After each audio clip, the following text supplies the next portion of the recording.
Welcome to another church history class. Thank you for coming back. Fantastic to see you all here. Let's start with prayer and then we'll get into the lecture. Heavenly Father, we just thank you so much for this day. Lord, I lift up all of those who are experiencing health issues. Lord, all those that are going through just things that are seasonal or maybe even things that are not seasonal. I just lift those things up to you. You're aware of each person in this room, each person who is not here tonight. And I just ask you that your loving and healing hand would rest on each person, or that you would give each of us strength and that you would give us the ability to just press on and continue, even though we don't feel like it. Lord, I thank you so much for the people who have shown up for this class, the people who are still able to come. I ask a special blessing on each one. I ask you to give them good recall, Lord, that you would make connections. Lord, that ultimately we would all just learn a little bit more about you. We ask that your presence be here with us tonight. And we thank you so much for all you've done and all you're going to do. And it is through Christ's name I pray. Amen. Okay, so what I have on the board is what I hope will be a very brief wrap up to last week, a little bit of a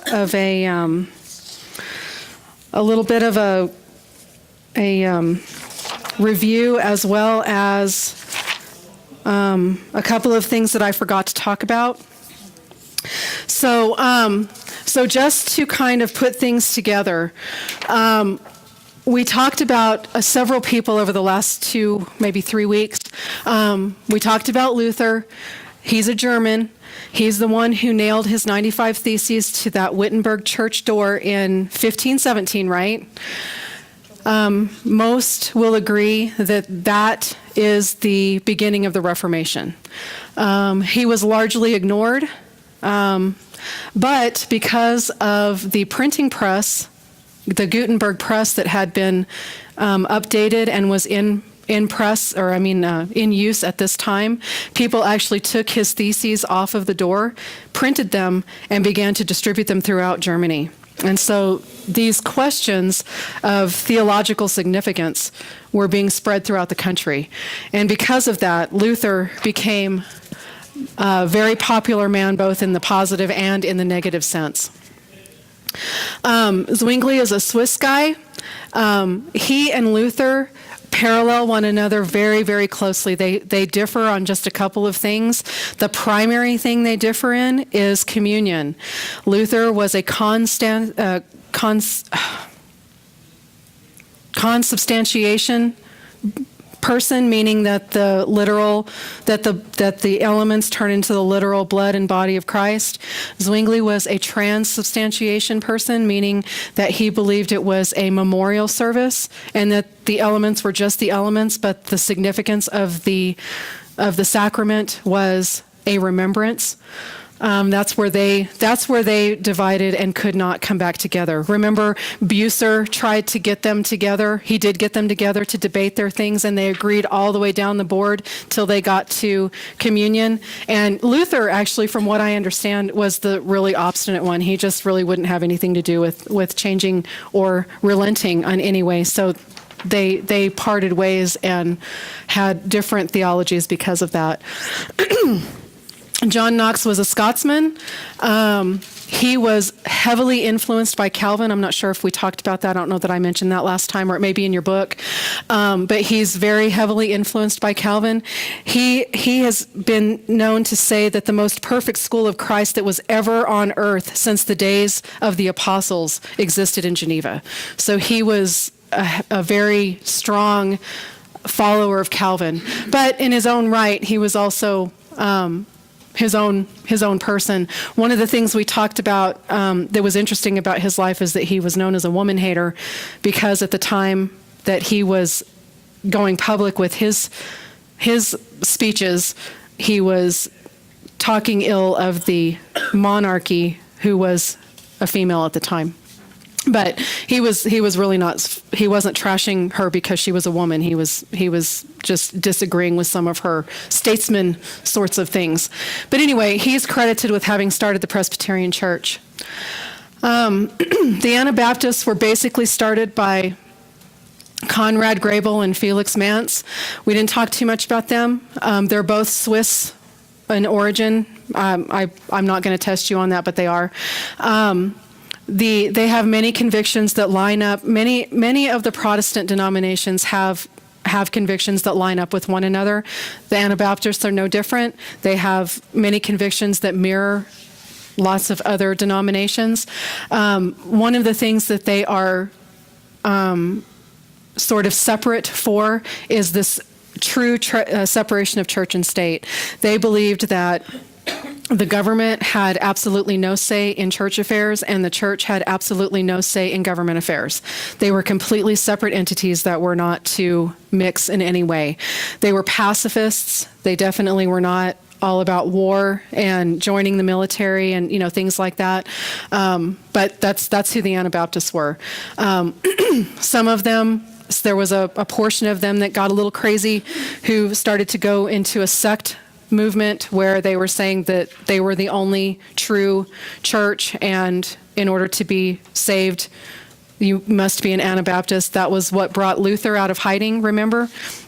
After the Diet of Worms, and Charles V was after him, and Frederick the Wise was hiding him in his castle, and that's when he translated the Bible from the English and the Greek, from the Greek and the Hebrew into German. Part of what brought him out of hiding was these Anabaptists were coming into the little cities around where he was living and spreading that they were the only way, and he came out and basically ran them out of town. And from that point on, Anabaptists and Lutherans, up to that point, everybody was kind of either a church at Rome person or this weird different Luther following sort of thing, and this is where the Anabaptists sort of split off from what will be known as Lutheranism because of that conflict between them. John Calvin, he is a Frenchman, but he's known for his time that he spent in Geneva. He ran that city with an iron fist, but it has been titled by many as the closest Christian life, like the lifestyle was as close to Christian as you can get as human beings on this earth. The problem with Calvin is he was very legalistic. He had enforced grace, so not just voluntary, like I choose to believe this, I choose to follow this, I want to be here, I want to do this. People would choose to come into Geneva, that's fine. He wasn't barring people and chaining them to the city. But if you chose to live in Geneva, you were living by his rules, and he had a very, if you do this, then this is the penalty sort of system. If you do that, if you don't do this, there were penalties for not going to church, for being late to church, for drinking alcoholic beverages, for, I don't know. It was just all over the place, which is what got Servetus in trouble. He was fleeing France. He was fleeing, I think, Lyon, the area around Lyon. He was fleeing persecution because he was questioning the Trinity doctrine. He just wasn't sure that he was buying the whole thing. Stops over in Geneva. People see him, run off and tell Calvin the heretic Servetus is in town. So they meet, and Calvin has him arrested, tries to get him to recant. He will not, and Calvin has him killed. So Servetus dies in Geneva as a heretic, labeled a heretic for his questioning of the Trinity doctrine. So John Calvin, the Calvinist movement that came out of his teachings are summed up in 5 points, and they're defined by TULIP, T-U-L-I-P. Before I go into that, though, there is a man named Jacobus Arminius. He's a Dutchman. It's interesting. His points are almost exactly counter to Calvin's. So I think that those of you who have been in on Pastor Kahn's teachings when he said, people may ask you, is this church a Calvinist church? Is this church an Arminius church?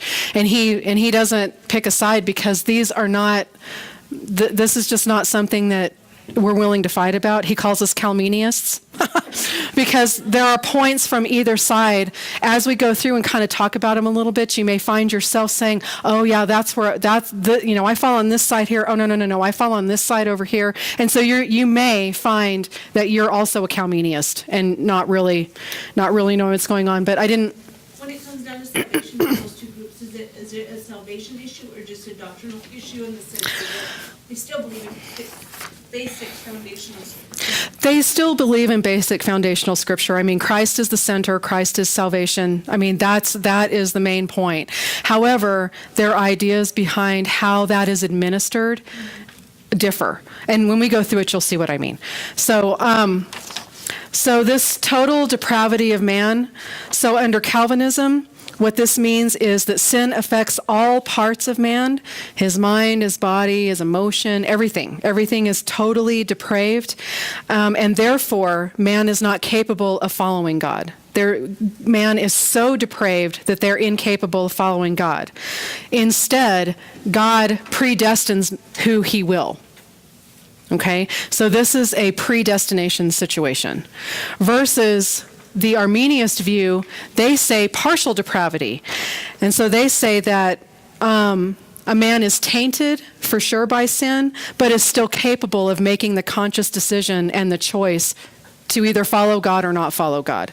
So Calvinists kind of, it's an interesting way of thinking about it. Calvinists view mankind as, just for lack of a better way of putting it, all these people are saved and they will be saved regardless of what they will choose because God's already said that they're going to choose, like they're already chosen. And these people, no matter what they do, they're not going to be chosen.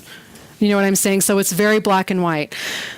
The Armenian side says, well, actually everybody has the same opportunity. Everybody has the same opportunity to either choose or not choose. And then it's up to the person whether or not they're going to choose God. So basically, Calvin says you don't have the option to choose God because you're too sinful. And Arminius says, well, yeah, you're sinful, but you still have the option to choose. You have a choice in the matter.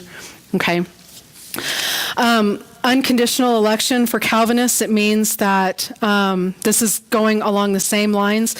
Some are elected to salvation, others are not. God bases his elections on his will only, and there is nothing the individual can do to influence God's election. So it doesn't matter what you do, what you say, how you behave, how you treat people, you're either chosen or not chosen, and how you live your life has no effect on that, on what God has already decided. This Armenian, they are conditional. They say God elects individuals to salvation based on his foreknowledge of who will accept. But the condition is still that you will choose. It's just that God knows already what you're going to choose. God doesn't choose for you, you choose, but God knows. Do you see the difference? Okay. Limited atonement. Jesus died only for the elect.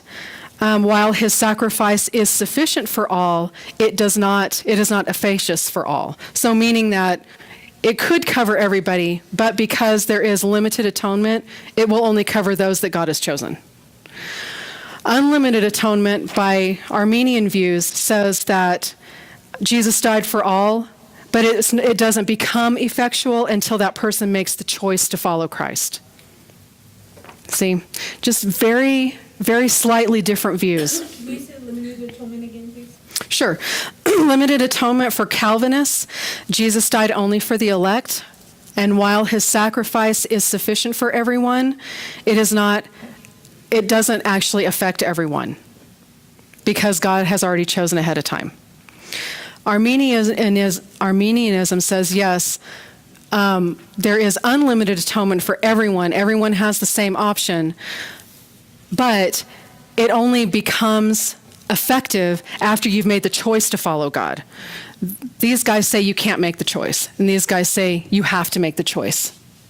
But it doesn't really matter which side you fall on. God already knows who is going to say yes and who's going to say no. It's just that this says man has no choice in it, and this says man has choice in it, basically.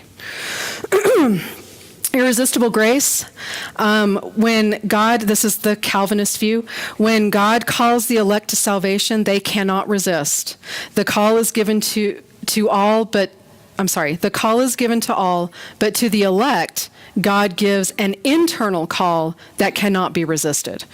So the call goes out to everyone, but only the elect hear it and respond to it.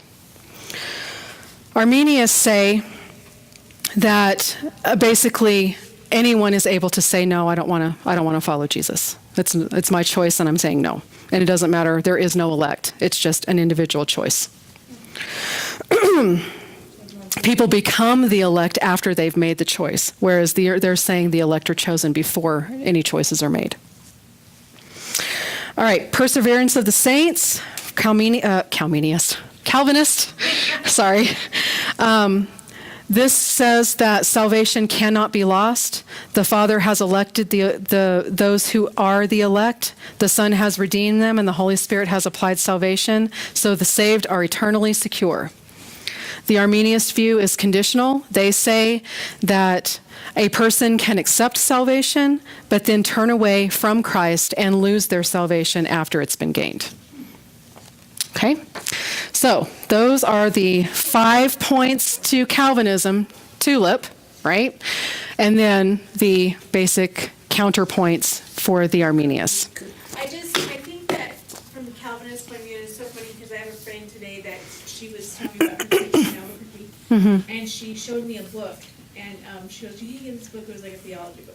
And I was like, "Oh yeah, that looks really cool." And then Randy had asked Pastor Khan, and he's like, "That's a Reformed Calvinist book." Reformed Calvinist. Yeah, and so that's the author of the book. So dope. But just on understanding Calvinism, like, I have 5 children.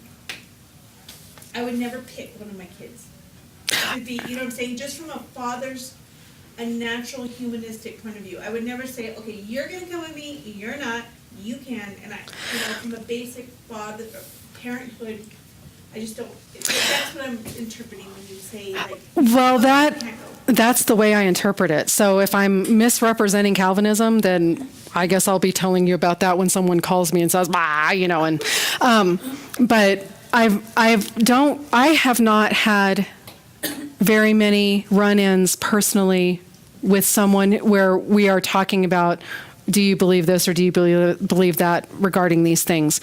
I have talked to other people who have had those conversations, and the one thing that I've heard that's very interesting, and it's based around this idea of I choose you, but I don't choose you, and I choose you, and I don't choose you kind of mindset. Because if you fall into this and you are the elect, well, then it gives you almost a place of superiority. It may not be verbalized or maybe even realized, but it is, because it's like, well, I was chosen and I can't be unchosen. So, I don't know about you guys, but I'm good, right? And so some people who adopt that, if something happens in their life that for some reason shakes their faith, which I don't know about you guys, but I've had things happen in my life that has completely shaken my faith, and I've wondered if any of this, what's going on, right? So when something happens, if you are living a black and white sort of cut and dry bullet point list of items that you theologically live by, those times can end up turning you completely from the church.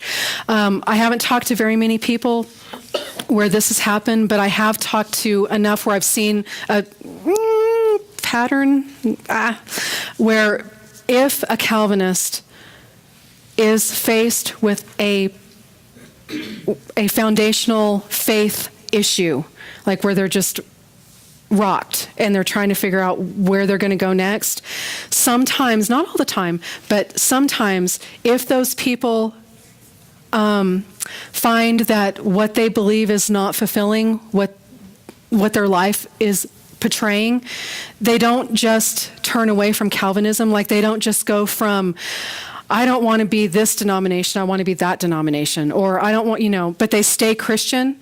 They don't do that. Some of them will actually turn to atheism. So you're running and I'm not saying that Calvinism is right or wrong. I'm not a proponent or an opponent. I'm simply telling you that this is the way it is. And I'm also saying that in the very small circle of people that I've talked to, there has been mention of rock shaking, faith shaking things happening. And sometimes, because it's not flexible on any level, it can lead to a complete separation from the church. Now that can happen with any church, but I've heard it with Calvinism more than I've heard it with other denominations. I don't know what that means. It may mean nothing because, again, small circle of friends. Well, I agree with you because I used to be a part of a congregation way back when. Mm-hmm. And that's why I had asked you what Anabaptist is. Mm-hmm. And because it just like rang a bell, like how you were describing it. Mm-hmm. And like some of the topics, how you were going through them. Mm-hmm. I was like, man, like really seems like very, very familiar with Yeah. the way this congregation ran it. Mm-hmm. Like, if you're going to be saved, Mm-hmm. you can only do it in this congregation. Sure. This church or that church, like, yeah, Mm-hmm. let's preach the word, but you won't be saved. And it's like, Mm-hmm. Yeah. and as you were going through the list, I was like, well, I'm not gonna like choose a side, but if I were to choose a side, I'd probably go to the pink side and be Yeah. If I had to choose a side. Yeah. gracious, and the other one just seems like kind of unruly, like more. Yeah. Well, it's very strict. And I mean, but there's a lot of denominations. I mean, even people will say that the Roman Catholic Church is very strict. It just seems I'm like Calvin had some control issues. right. Well, I think that's fair to say. I think that you could probably say that about Luther. He was pretty controlling. I think Calvin. I think you can say that about him. But these were also leaders. Clovis was. So. Am I pronouncing his name right? Sure. Okay, he was. Whom was he? When was he? Who was he? Like, He's another reformer. He's another person that I'm just throwing in. He came about at about the same time that Calvin was happening, slightly after, and as he was reading about Calvin and doing his own research, he came up with his own set of doctrine, basically. And it's interesting because whenever you try to explain the differences between the two, it's difficult. It's hard to wedge apart and really make them separate, because really when it comes down to it, God really does know who's going to choose and who's not going to. This is just saying that you have no choice, and this is saying you do, basically, right? Because you have this limited atonement, this irresistible grace. Like if you're part of the elect, you have no choice. You're going to, but it's only a limited number of people that will.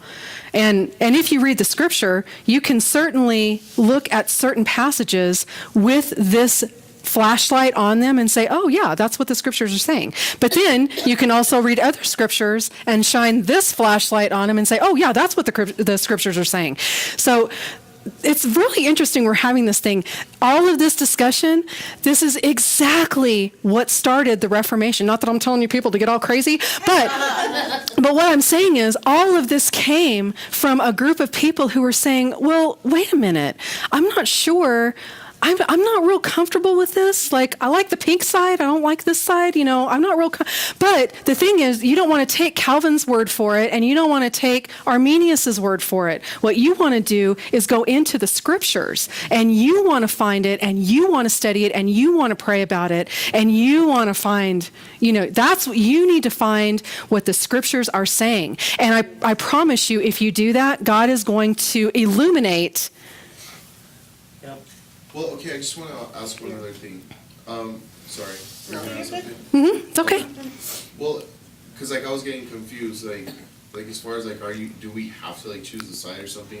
But I'm not asking you to choose a side. no, I understand that. Go into the scriptures and ask God, but then how you're saying this is his version of what he felt it was, and that's Calvin's version of what he felt it was. Well, now that we do have different types of translations of the Bible, It's finding the original language word. It's finding the original word, because even within the different translations, this is one of the things that many secular people will come and it's not that they're wrong. You will find different words translated in English for the same passages. And the meaning for those words in 2018 may not be the same as the meaning of those words, in the time that they were actually written. And that's why it's so important to go back to the original Greek word and find out at that time to those people, what did that word... It's just like, You have to look, because even as we use a certain translation at the church that we're going to, and it's the New King James, but there have been plenty of times where he's gone through and said, this word is better translated out of this version rather than the version that we're using. So I'm telling you, this word is actually, it's not a mistranslation, but it could lead down a different path. of how it was spoken in that time. Okay. So Yes. you gotta give it a study no matter what. You got to give it some study. And it's not that one version, if you really get locked into just one version, unfortunately, at some point that version is probably going to lead you down a weird path. It doesn't mean theologically you're out, or, it doesn't have to be crazy. Like, it doesn't have to get crazy like that, but it certainly can get your mind in a place where you are distracted away from the truth. So, yeah. What was it, a week or two ago, I went to Messianic congregation, and they were talking about the different versions, and he had mentioned I had the NSAB one to be really close, because he goes into all the Greek and so I've heard that too. I think that that's the theology teacher. I think that's the version he uses too. Okay, So. yeah, so I thought that was pretty interesting. I never read Yeah. that one, so I wrote it down.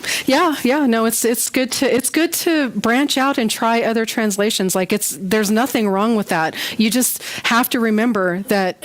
So when it really comes down to it, at the end of the day, you are responsible for what you believe, what you teach your children, your significant others, your blah-de-blahs, right? And so you need to know what you believe and why you believe it. But is there a right and wrong as far as beliefs go in different types of... There are some black and white, right and wrongs, but Christianity goes to be specific. well, that's where How Catholicism, they believe that they're Christians because they believe Christ died, rose, and the whole bit. And then like Lutherans, Baptists, and whatnot. Is there a right The or wrong in that? Or well, there are some changes in, if they get away from the center of who Christ is, like if they start messing with the deity of Christ, or they start messing with the person of Christ, then you're gonna start branching away from Christianity. But these other areas, like you can go through, Romans is a good book. You can go through Romans and see certain things are said, this is right, this is wrong, this is right, this is wrong. You'll see, like, just straightforward. And then in other places you'll say, well, avoid doing this because of the way that you will cause other people to stumble. So it's not that that's necessarily right or wrong, but in doing that, if you cause somebody else to fall away from the faith, then it's wrong. Okay. But if you're doing it, did you lose your salvation? No. Do you see what I'm saying? So you got to study it and got to kind of figure it out. So got to be a Berean. That's right. Wow. There's a lot of I discussion. wanted to say really quickly that I think I read that one of the reasons that John Calvin came to his elect was from when God chose the Jews. And so the Jews are That's my elected, and so that built the foundation, or one of the springboards to say that, well, he chose the Jews and they're elect, so then therefore, you're elect. In the sense of, Yep. And then, and it's not to say that that statement is incorrect. You just got to watch. Especially if you're a leader. We're talking, entire movements have been created over the centuries, right? Just got to make sure that what you're doing is in line with what the scriptures say, which actually was Luther's whole point. Like, what happened to the scriptures? Why is the church that I'm a part of doing this and doing that? I don't see it in the scriptures. Why are we not doing this and not doing that? I see them in the scriptures, that kind of thing. And that's where his 95 Theses came from. So all of this is really good. That's exactly what you should be getting out of a class like this, is just, what do I do and where do I go and how do I go forward? I can't answer the questions for you, but But you are going through exactly the same things that the reformers have gone through. And even those that are not reformers, even people in the Catholic Church, whenever they've done their own internal reformations, but they've remained the church, the Roman Catholic Church, it's all about asking questions and getting down theologically, what do we believe and what are we teaching the people that depend on us? What are we putting out there? And so the Reformation went that direction, and the church at Rome continued the same direction that they were going. Sure. I was just going to say, when I was in my previous church, I remember there was many times that I would read scripture, and I remember reading and watching the scriptures come alive. And even though it was being preached over the pulpit a certain way, when I was reading them, I feel like the Holy Spirit came over me, and I was interpreting them different.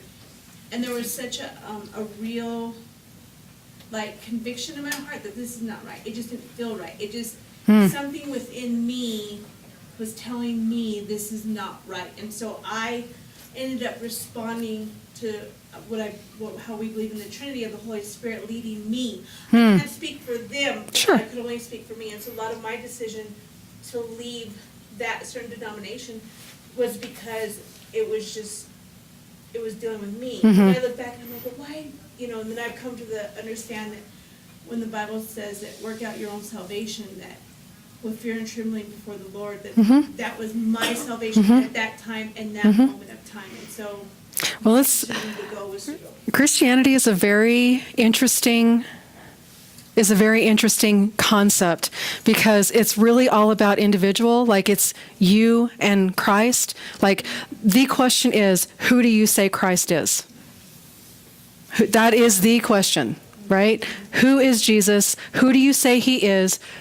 That's the question. And for all eternity, the answer to that question is going to determine certain aspects. That's going to determine something specific. But Christianity is also a unifying, it's supposed to be a uniting, and it's supposed to be gathering, and it's supposed to be pulling people together, a support system. Do not forsake the fellowship with one another. We're supposed to be gently pulling our brothers up and sisters up from when we see them in sin. We're supposed to be gently pulling them back. And, we have a lot of right. So there's a lot of unification that goes on in Christianity, but really, even though it's totally unifying, or it's supposed to be, it's completely individual.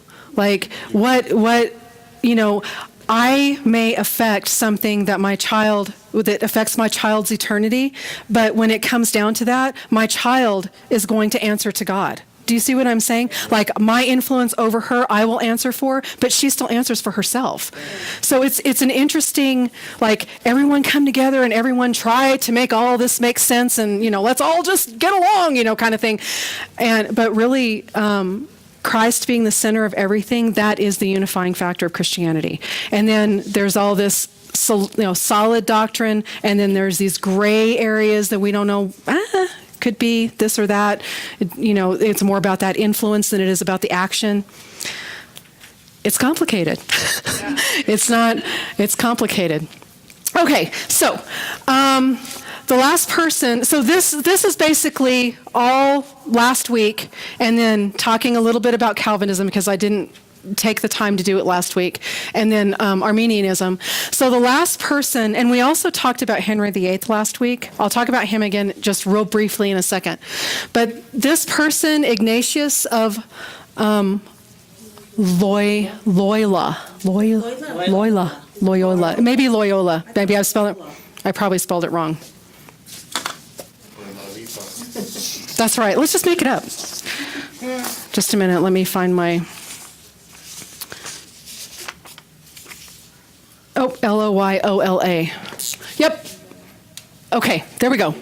Loyola. Okay, thank you. He was a man from Spain. He was he was a Spaniard. He was a soldier. During a battle, he was wounded to the point where he was no longer able to be on active duty. So he basically retired, if you want to call it that, from the military. And while he was recovering, he began to read and study the scriptures.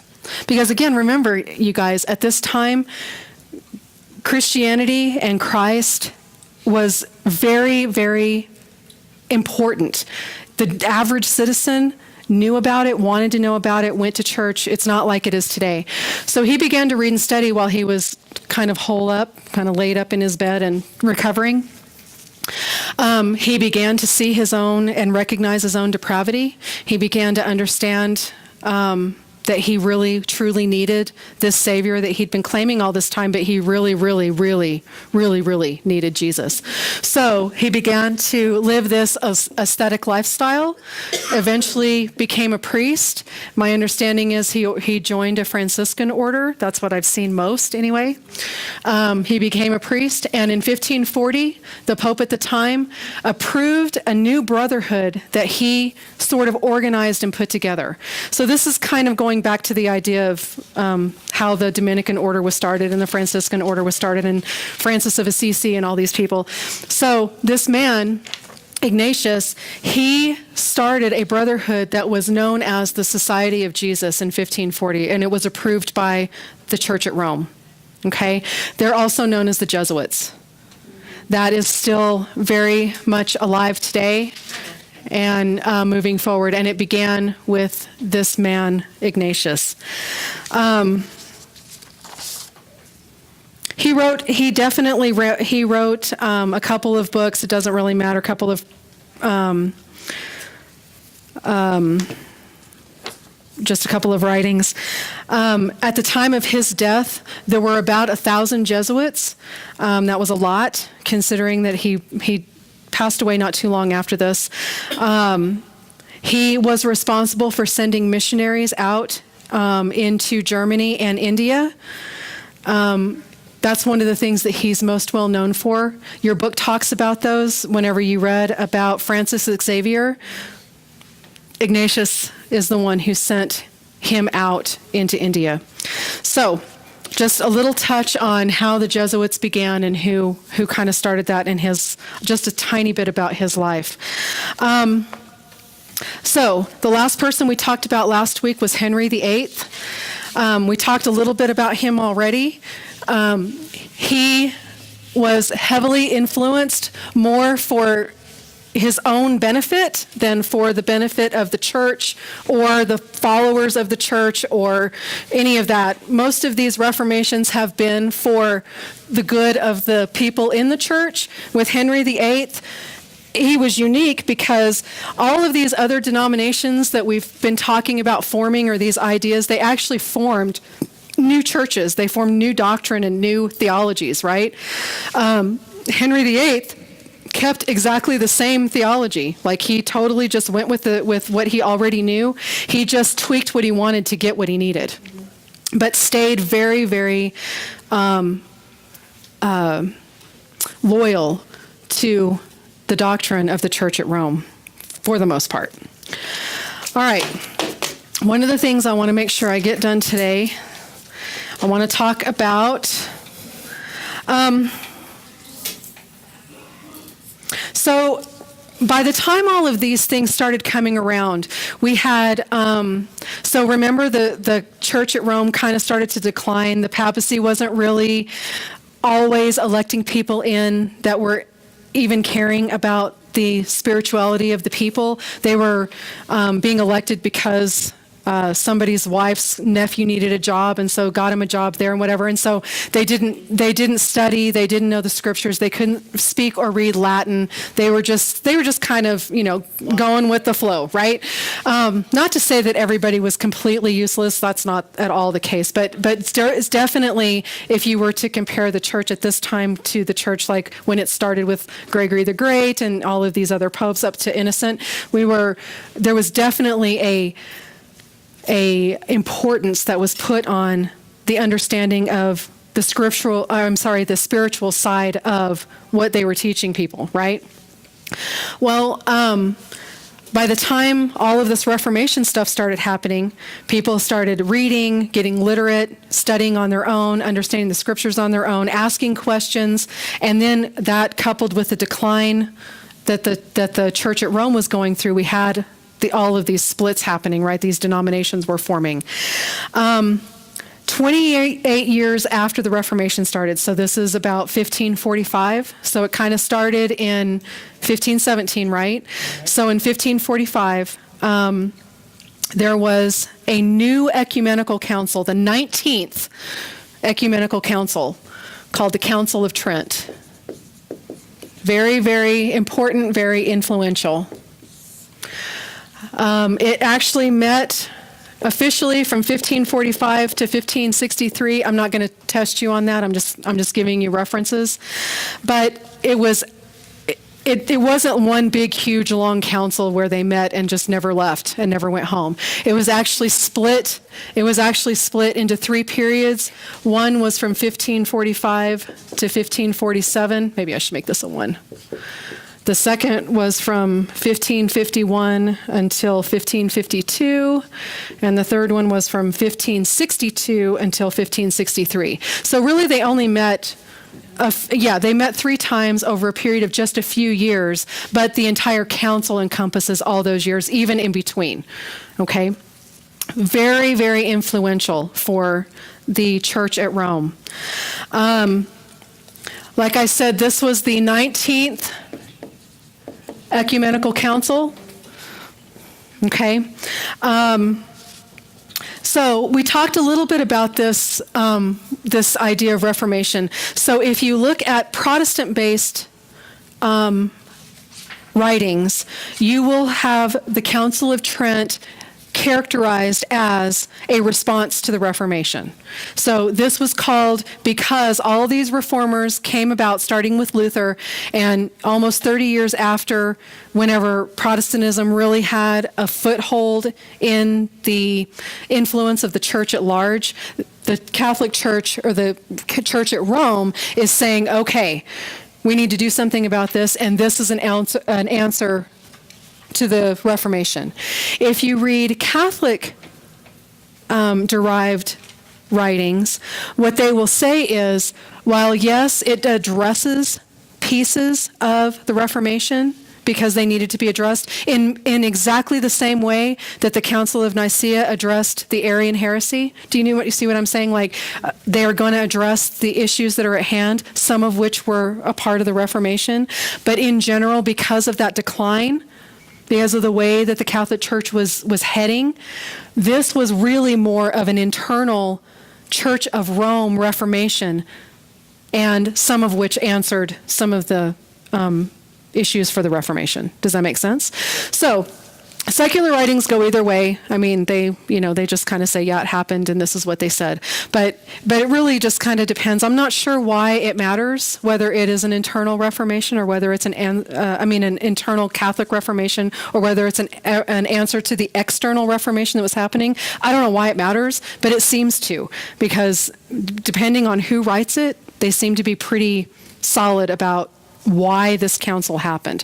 So for whatever that's worth. All right. This was called by Pope John Paul the third. Okay. It was very clearly a response to some of the Reformation, like I said, but it was also very clearly a house cleaning event where they were defining and making sure that their own internal teachings were solid and that everybody was on the same page. All right. So now I'm not going to test you over the things that I'm about to tell you, like the specifics. I'm just giving you information. From this council specifically, the Latin Vulgate, so that's that translation by Jerome, right? So the Latin Vulgate was confirmed, meaning that, because there were people who were part of the Reformation who were coming against that and saying, ooh, that's mistranslated, whatever. The Catholic Church at this point was saying, no, this is the correct translation, and this is what we're going to use. There were 7 sacraments that were confirmed. 7 sacraments were confirmed. And Luther's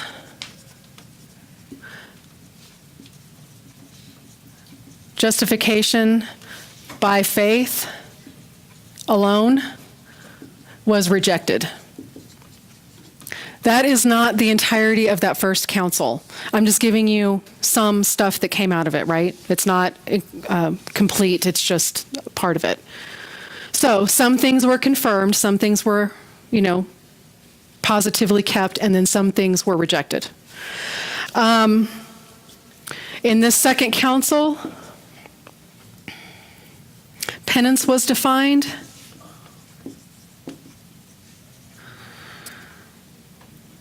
As well as extreme unction, which is the last rites, were also defined. There was a little bit of talk about communion as well.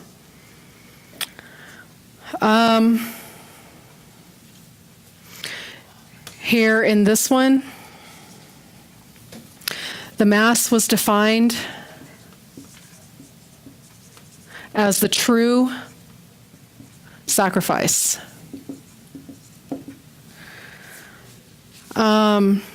There were doctrinal statements, meaning clarifications or just the church's stance on things like marriage,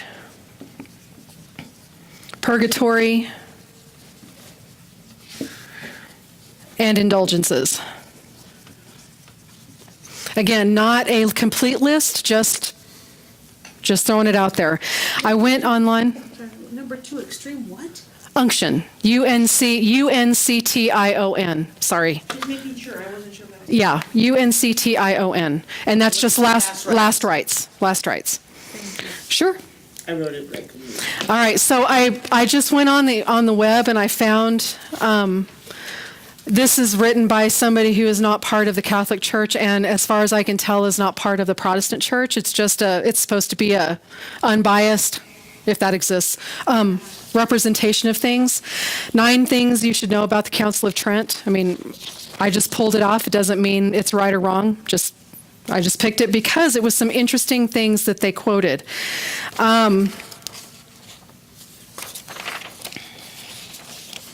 Let's see. I'm just going to read a couple of them for you. The Protestant reformers rejected the Apocrypha as part of the biblical canon. This is a collection of ancient Jewish writings and is the title given to these books, which were written between 300 and 30 BC, that 400 years of silence after the prophets, in the era between the Old and New Testaments. During the 4th session, the council issued a decree damning anyone who rejected these books. This is a quote from the actual council, and it's not complete. It's got ellipses at the beginning, so I don't know what was said before this, but it says, if anyone receive not as sacred and canonical the said books entire with all their parts, as they have been used to be read in the Catholic Church, and as they are contained in the old Latin Vulgate edition, and knowingly and deliberately condemn the traditions aforesaid, let him be an anathema. So what that means is let him be stripped from the church. So either you believe it or you're not Catholic, right? So those are the kinds of things. There were a couple of other ones. Anytime they said the word anathema, I was like, what? Let's see. They talked about indulgences a little bit. What are indulgences? Indulgences, the famous one that the era that we were talking about, this is when the Catholic Church was needing to redo St. Peter's Basilica, and they needed funding for it. And so the indulgences were being sold as part of a way to fund the reformation of that church, or the reconstruction or whatever. And so the indulgences were basically, if you give this much money, then you will be granted this much spiritual, something spiritual on your account. Many times it was shortening your stint in purgatory, or shortening your dead spouse or your future child or your, whatever. So you could also do pilgrimages and things like that. So it wasn't the only way. But if you had the means, then you could purchase an indulgence. And Way out of purgatory, yes. which isn't anything. Yeah. So there's some heavy hitters like indulgences and purgatory and all this stuff. But there was also, interestingly enough, at the request of Pope Gregory VIII, the council approved a plan to correct the errors to the Julian calendar that would allow for a more consistent and accurate scheduling of the feast of Easter.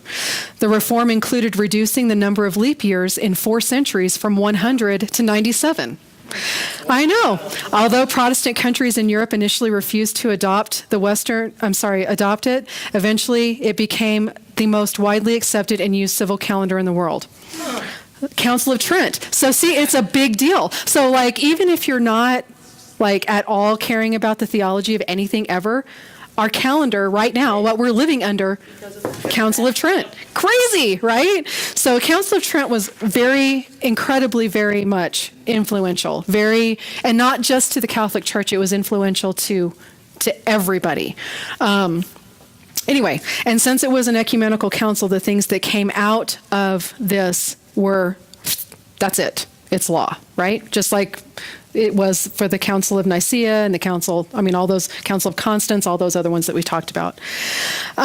Creeds that came from the councils, we've talked a little bit about it already. The Bible plus the Apocrypha plus the traditions of the church are all equal in authority. Man is justified by faith and good works. 7 sacraments reaffirmed: baptism, confirmation, communion, confession, marriage, the holy orders, which is the apostolic succession, I think, of the priesthood, extreme unction. Purgatory was reaffirmed, thus why the Apocrypha is kept in as scripture, because purgatory is mentioned in the Apocrypha, so that was reaffirmed with the keeping of the Apocrypha. After the Council of Trent, the church at Rome was officially called the Roman Catholic Church to separate it from the Anglican Church more than the Protestant churches.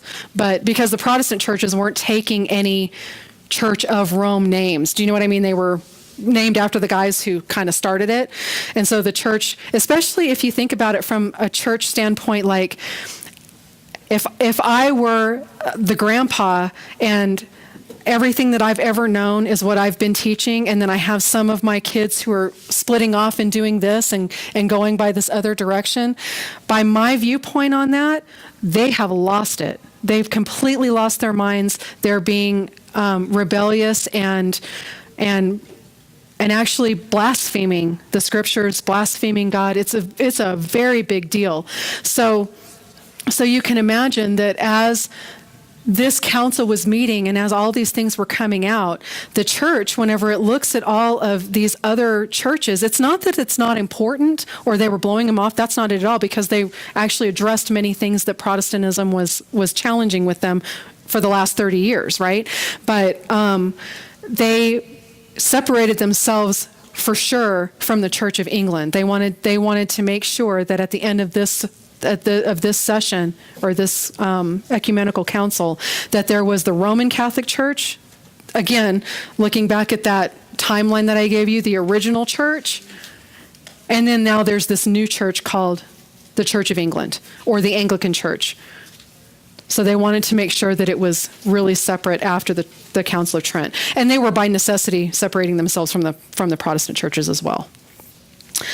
All right, so that is the Council of Trent. Very, very, very important. A couple of things, kind of wrapping this up in 2 minutes. After this council, the church was still declining as far as attendance. They were still, about 40% was still on average being lost. And they were the church was very much trying to keep who they had, and then, of course, get people to come back into the church. Get new people that have never been in the church back in or into the church for the first time. Reintroduce people who had left. Everything. In 1559.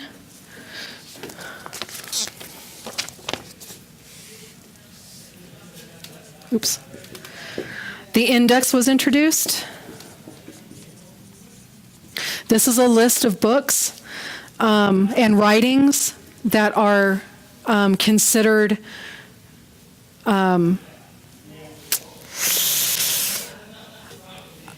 unhealthy, I guess is the best way to say, for the church at large.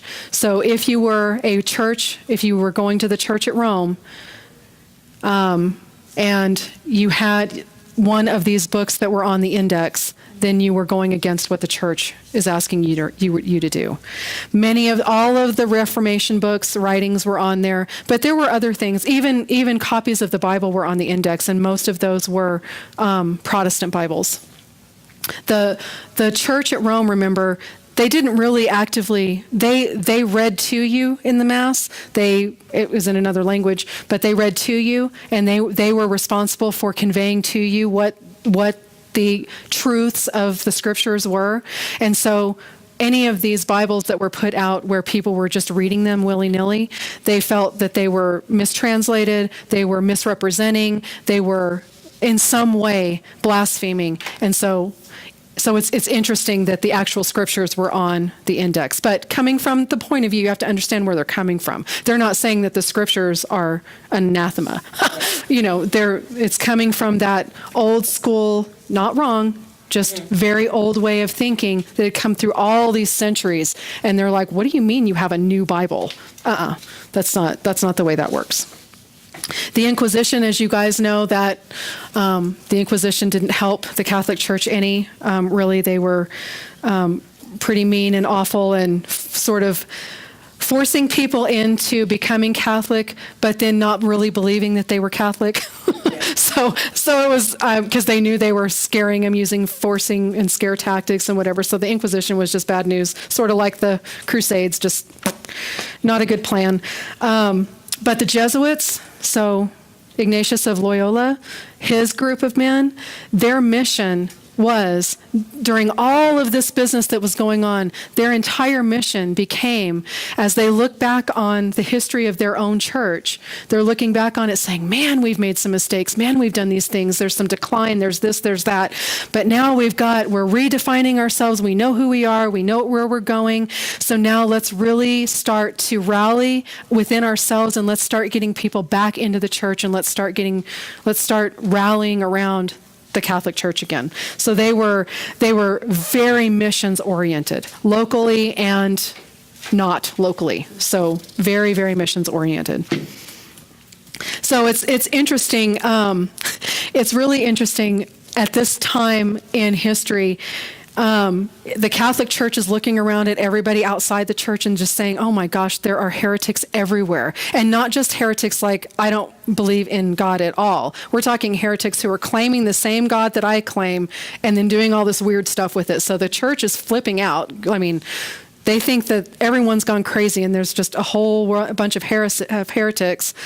The Protestants, meanwhile, are thinking, man, we're illuminating everybody. We're opening eyes, and we're bringing the truth back, and we're getting back to the apostolic age, and we're just enlightening everybody. So they feel like they are helping, right? They feel like they're helping, and has nothing to do with going against the church. Because remember, at the beginning, the whole thing was to try to get everyone in agreement. It wasn't an automatic pushback. It was, let's come together and let's debate these things and let's figure it out. It's just that the church didn't agree. Or sometimes, well, at first they ignored them, but whenever they started paying attention, they were like, well, I hear what you're saying, but I don't think so, right? And then the non-believers, the secular people looking at both the Catholic Church and the Protestant Church and the Anglican Church and the Eastern Orthodox, I mean, everybody looking at all the religious groups in general, they just think they're a bunch of cuckoos. Like, the secular world looks at everything that's happened, especially if they really look at the history where Anabaptists, like with the Anabaptists, they were Christians killing Christians, and then with the Crusades and the Inquisition, Christians killing non-Christians if you're not a Christian, and then before that, secular, the government's Roman government killing you if you aren't pagan, whatever. And so you can imagine from a non-religious point of view, looking at the history and going, Yeah, you guys are all a bunch of kooks, and I'm out. I am out. I'm just going to come over here and live my life, right? So all of these things up to this point, I mean, it truly does affect, all of these things affect everyone. Yep. And sometimes it's positive and sometimes it's negative. And that, unfortunately, is the way of humanity. We just don't always make good decisions. All right, you guys, we did not get nearly as far as I wanted to, but really good discussion, and I really appreciate that. So tonight, or this week, your homework is going to be chapters 34 and 35. It should finish the unit. And then next week, we will have a quiz over these last two chapters, and we'll lecture. I'm going to have to lecture crazy because we have a lot to cover, but that's okay. And then next week you'll get your study guide, and then the following week you will have your third exam, and you are 3/4 of the way done. That's exciting. All right, you guys, thank you so much for being here, and we will see you next week.